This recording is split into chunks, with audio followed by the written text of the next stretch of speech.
Hello, I'm Bernanke from interest.co.nz and welcome to 90 at 9. This is your morning briefing where you get everything you need to know in 90 seconds at 9 o'clock.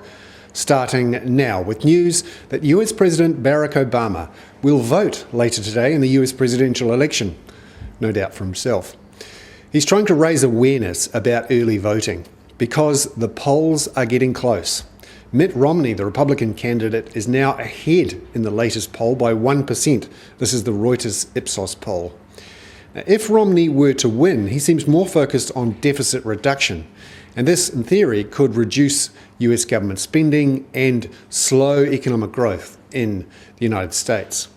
It's also likely that Bernanke, the US Federal Reserve Chairman, would go if Mitt Romney was in, or at least not get a second term. That may put in doubt some of the talk about a third round of quantitative easing and lower interest rates for longer.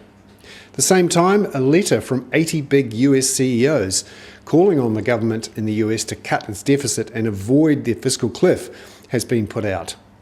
The idea is to get people in the investment sector spending again. Meanwhile, UK GDP released overnight rose 1% in the September quarter. That's the strongest in 5 years. The Olympics was a big driver and meant the UK avoided recession.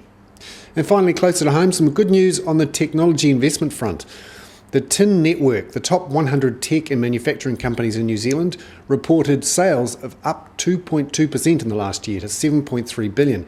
Exports rose 2.3% to 5.2 billion. Australia is the biggest market. The US now is the third biggest.